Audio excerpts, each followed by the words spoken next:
and Allyson Tintiangco-Cubales, who's the SF State Professor of Asian American Studies and also part of the California Commission of Ethnic Studies curriculum. Thank you for being here. So I am the moderator, and I would not like to talk the most of the time, but I would like these folks to have that space to do so. And so I will start with Dr. Allyson Tintiangco-Cubales, who will give a presentation.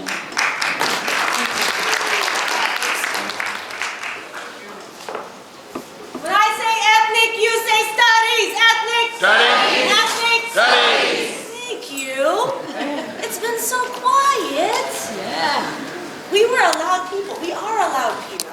And we stood up for things 50 years ago, and I want to thank the BSU, TWLF, and all the strikers, because we would not be standing here today without them.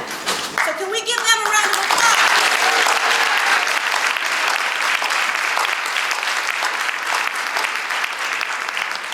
I also want to, I'm sure it happened at the beginning of the day, but I do want to do a land acknowledgement. Understanding that it is very, very important that we are doing this work on land that was stolen, and a land where we, in many ways, are visitors. So I want to acknowledge, at least for me, that's important. I went to Ohlone College, and so it means very, very much to me to be able to acknowledge this land and the ancestors that we all bring to this space. My name is Allyson Tintiangco-Cubales. I go with her, she, and Sia. Which means they in Filipino or Tagalog, and it's important for me to acknowledge that in front of all of you. So I'm gonna just jump right in. Oh my gosh, I'm talking like I'm teacher talking right now. Can you hear me? No. Need a mic. Use the mic. Okay, I'll talk from you. That's fancy. Okay, is that okay? Better? Oh yes. She knows I like to sing. I'm not going to sing right now though. Okay. So I'm going to try my best to kind of run through my slides and then have lots of time for discussion. Most importantly, very, very important to me, and I mentioned it earlier, is to acknowledge, that I come from Ohlone College, and to me, it is very, very important to do the land acknowledgement, and for all the ancestors that we bring into the space. So that's what I said when you couldn't hear, right? I also want to make sure that I acknowledge the BSU and the TWLF for all the work that they did to allow us to be able to stand on this stage today.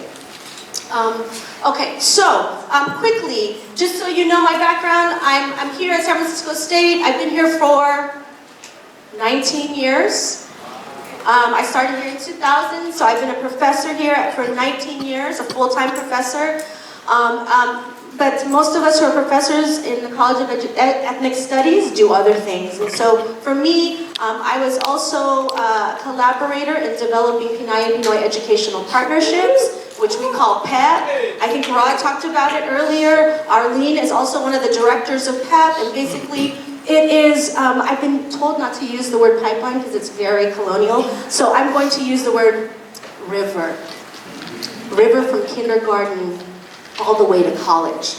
So we developed ethnic studies from kindergarten to college. And then also the founder and current director of Community Responsive Education, where I help people across the nation, districts across the nation, develop ethnic studies, and then also develop community responsive pedagogy. Okay, so I'm not going to do this cultural energizer, but I encourage all of you to do it. There's a campaign going on right now called I Am Ethnic Studies. Some of you might be familiar with it. I would encourage you to do that. Anybody, from all ages, please do this. It is very, very important for us to acknowledge that we are ethnic studies and to let the state know that we exist. So this has been covered through many, many other panels, so I'm going to try not to go over all of this. What I do want to point out is there were some original goals for ethnic studies. Very, very important. That the focus was on people of color and Native peoples, right? Amen. Okay, just basic. I don't know why we can't get that. That's very, very basic. The other thing was, what about those people? So the three things that were pushed was this idea of access to education, the idea of retention, and the idea of bridging the university to the community. Basic again. And we have tried to do some of that, but we've also failed to do some of that. And so I want to acknowledge that over the years, right? And we're continuing to be able to do that. Another thing that was really, really pushed in 50 years ago that I'm not sure got talked about all that much was it wasn't just about getting classes, ethnic studies classes in higher ed. It was about, what about the young people? Right? Like, so there was actually in some of the demands to get it into the secondary schools. It took us 40-something years to do that.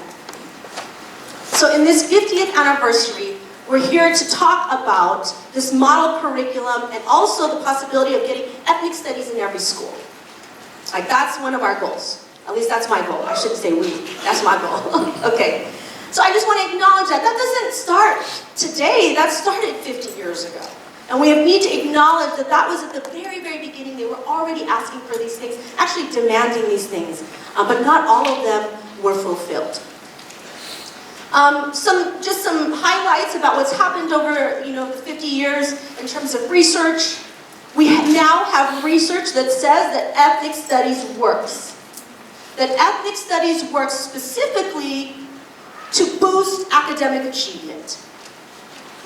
So for all those people who said ethnic studies is just like this kind of dummy class or like this major just because you dropped out of another major, they were completely off and wrong.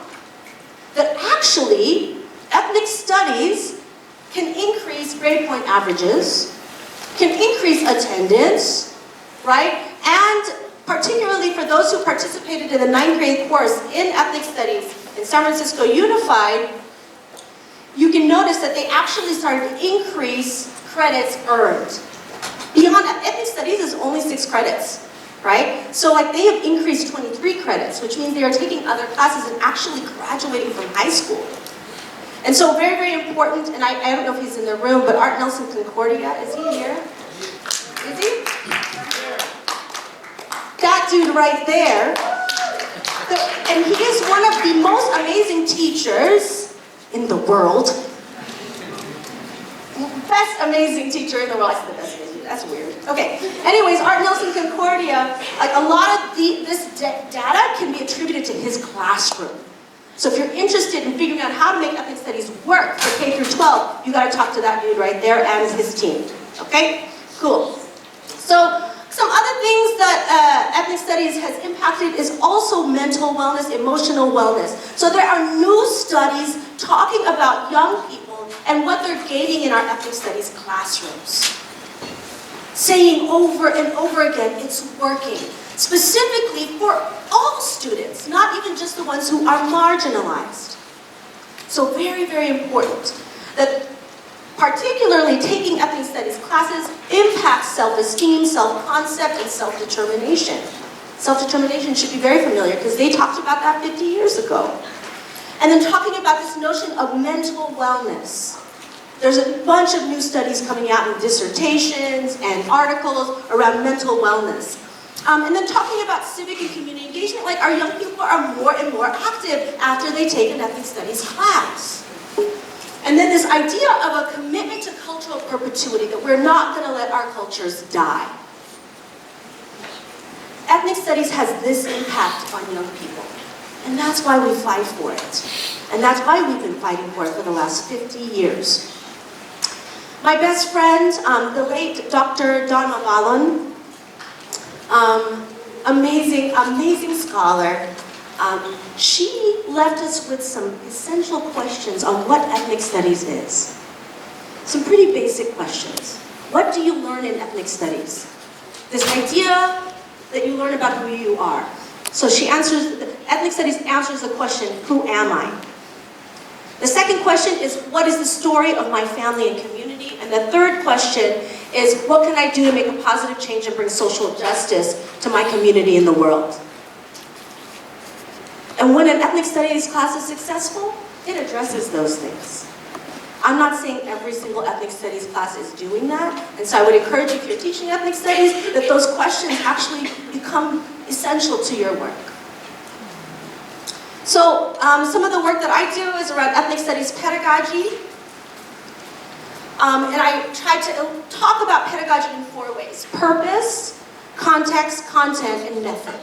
Oftentimes people think that pedagogy is just methodology. For me, pedagogy is all of those things.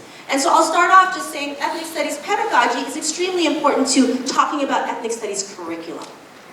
Content by itself won't actually make the change that is necessary. You actually have to teach it in a specific way with a specific purpose to actually get the results that you're looking for. So the purpose of ethnic studies, or the purpose of ethnic studies pedagogy, we gotta say bottom line is to eliminate racism. Like I'm speaking terms that were talked about 50 years ago, it's still the same case. To eliminate racism and other forms of oppression. To provide a space where Native peoples and communities of color are centralized in the curriculum within a critical discussion of power, systems, and self-reflection. That's the purpose. So basically, what's really important to kind of highlight there, what's missing in this definition is the first person. We should get to speak about ourselves. And so that's part of the purpose as well. Context. It's essential for ethnic studies to be responsive to the students in their communities. Our students may look different in San Francisco than they do in Oakland, or they do across the nation. And so it's really important for ethnic studies to be contextual as well. Content, very, very important here. The histories, cultures, and intellectual traditions of Native peoples and communities of color, and the notion that it's centralized and first person.